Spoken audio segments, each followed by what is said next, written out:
My name is Nur Shahada binti Samsul Arif, matrix number 2023 485636, and I will present for questions 2 about the use or purpose of the client's account.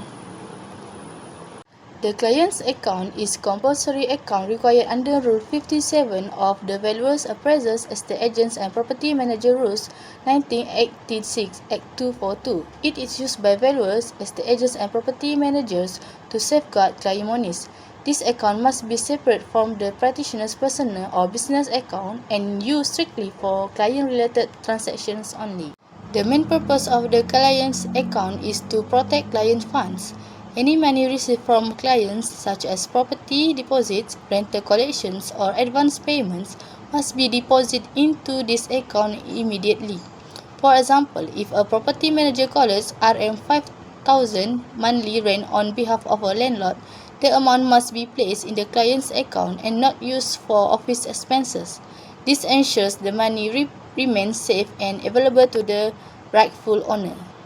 The client's account is compulsory account required under Rule 57 of the Valuers, Appraisers, Estate Agents and Property Manager Rules 1986 Act 242. It is used by valuers, estate agents and property managers to safeguard client monies.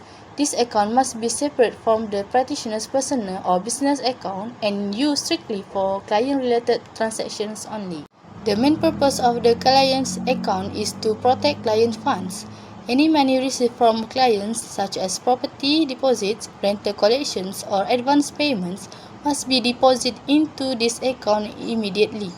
For example, if a property manager collects Rm5,000 monthly rent on behalf of a landlord, the amount must be placed in the client's account and not used for office expenses. This ensures the money remains safe and available to the rightful owner. Another important function is accountability and transparency. Practitioners are required to maintain proper records of all transactions, including receipts and payments. These records can be inspected by the Board of Valuers, Appraisers, Estate Agents and Property Managers (LPPEH). If a client requests proof of rental income collected, the practitioners can provide a clear statement from the client's account. The client's account also prevents commingling of funds, which occurs when client money is mixed with personal or business funds. Commingling can lead to disputes, financial mismanagement, or allegations of misconduct. For instance, depositing a buyer's property deposit into a business account and using it for office expenses is a serious breach of Rule 57 and may result in disciplinary action. Compliance with Rule 57 is both a legal and professional obligation. Failure to properly manage the client's account may result in fines, suspensions, or revocation of license. For example, using rental money from the client account to pay staff salaries without client approval is an offence under Act 242. In conclusion, the client's account is essential for ensuring the security, transparency, and proper management of client funds.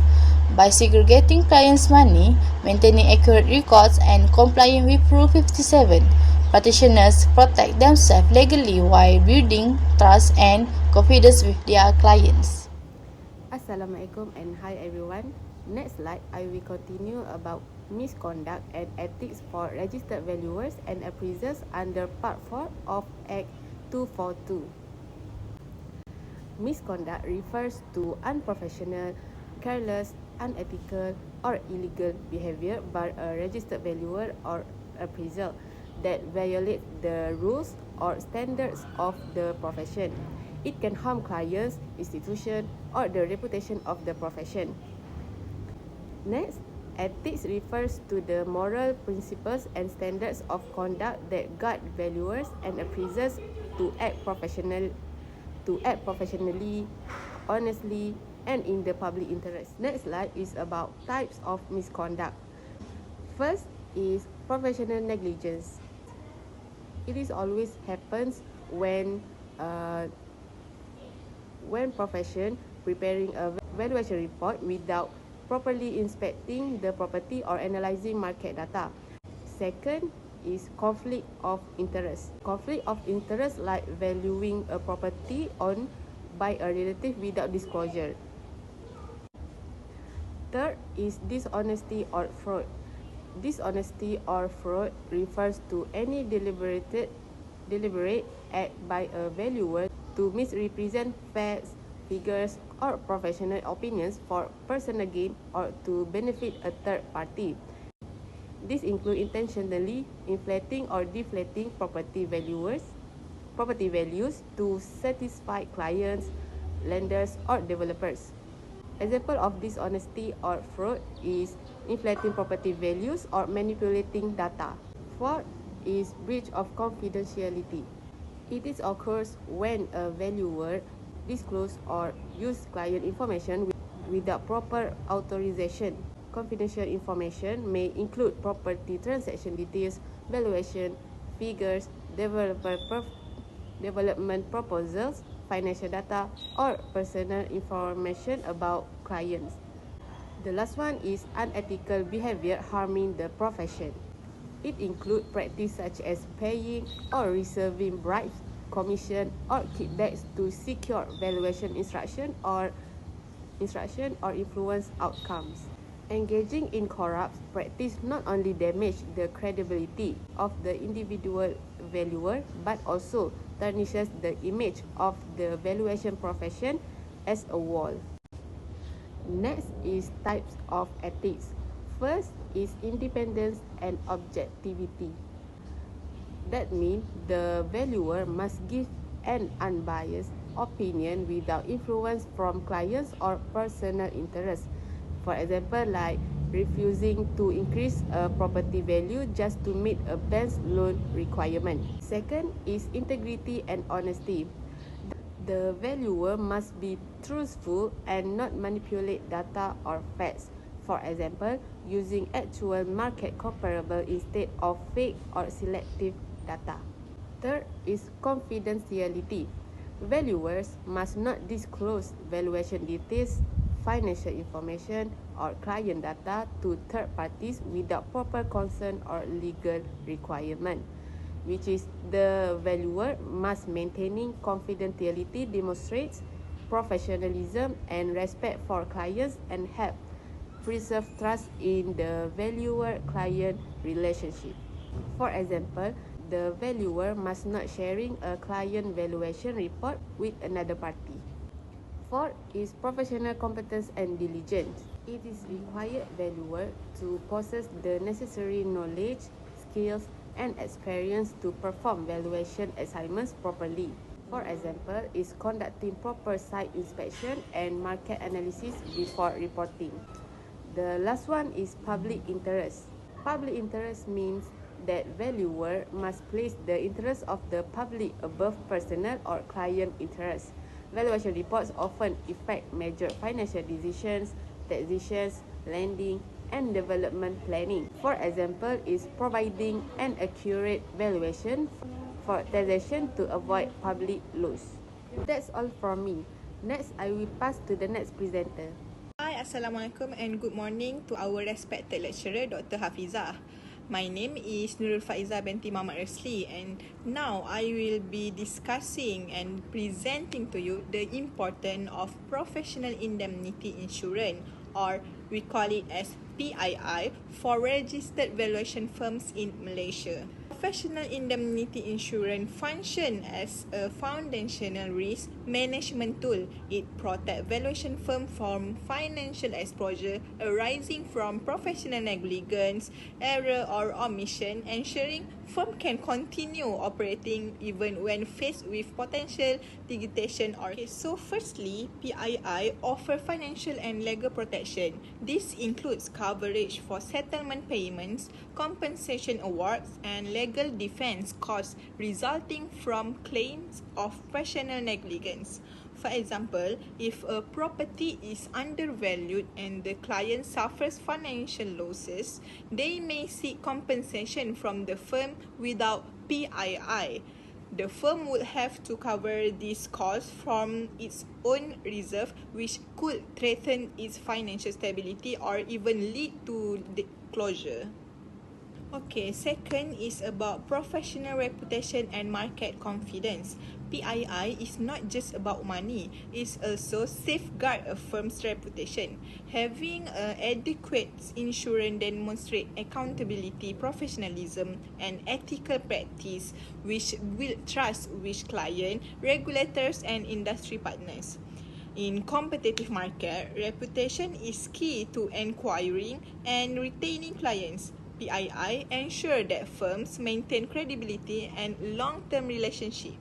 Okay, next is regulatory compliance. Importantly, PII is mandatory in Malaysia under the Valuers Appraisal, Estate Agent and Property Managers Act on 1981. The Board of Valuers, Appraisal, Estate Agent and Property Managers, or we call as BOVAP, requires all registered firms to maintain PII as part of their registration. Renewal of firms' authority to practice, or we call it ATP, depends on proof of PII coverage. Failure to maintain it may result in suspension or revocation of the firm's license. These regulatory mandates ensure both public protection and the integrity of the profession. Okay, so now let's move on the claimable losses. Covered under professional indemnity insurance, which is PII. Okay, so PII provides protection against various professional risks, including financial losses arising from inaccurate valuation, such as cases where a property is undervalued and causes loss to a client.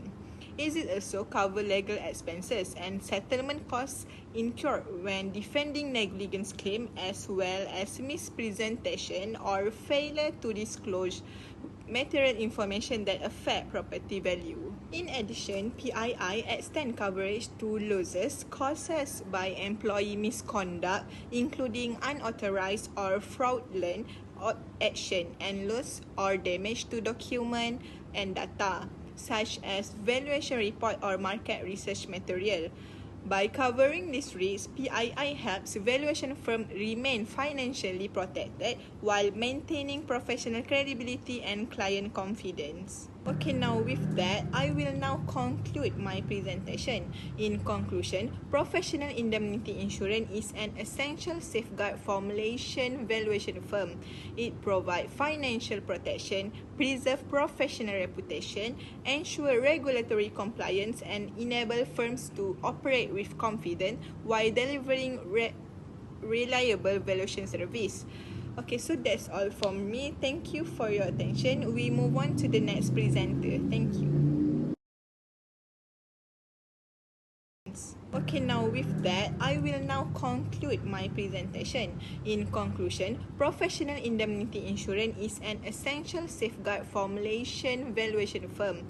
It provides financial protection, preserve professional reputation, ensure regulatory compliance, and enable firms to operate with confidence while delivering reliable valuation service.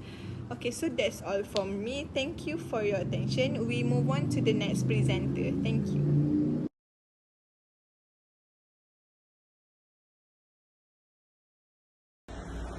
Hi, Assalamualaikum. For my part is matters forbidden for advertisement for any registered valuer or registered valuation firm practice.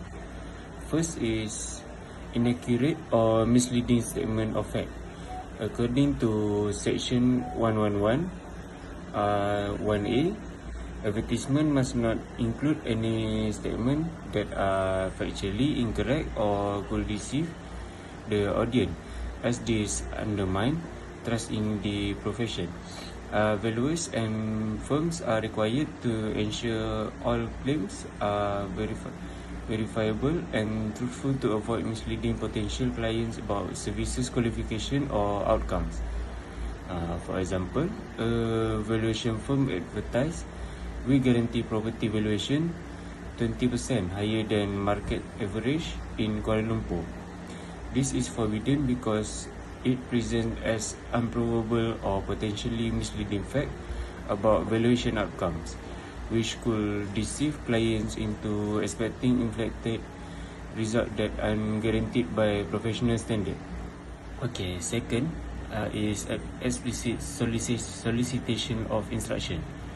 In section 111 1B, prohibit direct call to action that urge potential clients to hire the valuer or firm immediately, as this seen as aggressive marketing that could pressure individuals and bring the profession into disrepute. For example, an ad from registered valuer state, "Call us today to book out your property appraisal and get started on selling your home. Don't wait." This explicit solicit business instruction such as hiring for services which is not allowed, as advertisement should inform rather than directly recruit client. Third is explicit comparison with other firms' services. Under section 111 1C, ads cannot draw direct comparisons between the advertisers' services and those of competitors, as this could foster unfair competition or imply superiority without evidence, eroding public confidence in the industry as a whole. For example, a valuation firm billboard reads, "Unlike other firms that take weeks, our team delivers accurate property valuation in just 48 hours. This forbidden comparison highlight a supposed advantage other rivals, potentially misleading client about the quality or speed of competitors' services. Lastly, claim to be specialization or an expert in a particular aspect. In section 111 1D, forbids claims of specialization or expertise in specific areas of work, even if true, to prevent self-promotion that could imply exclusivity or superiority, ensuring all registered professionals are reviewed on equal footing. For example, a registered valuer's website claims, "We are expert in commercial property valuation for high-rise buildings in urban areas." This is prohibited because it positions the firm as a specialized, which could mislead clients into believing they have unique qualification not recognized under the Act's uniform standard. That's all from our group. Thank you.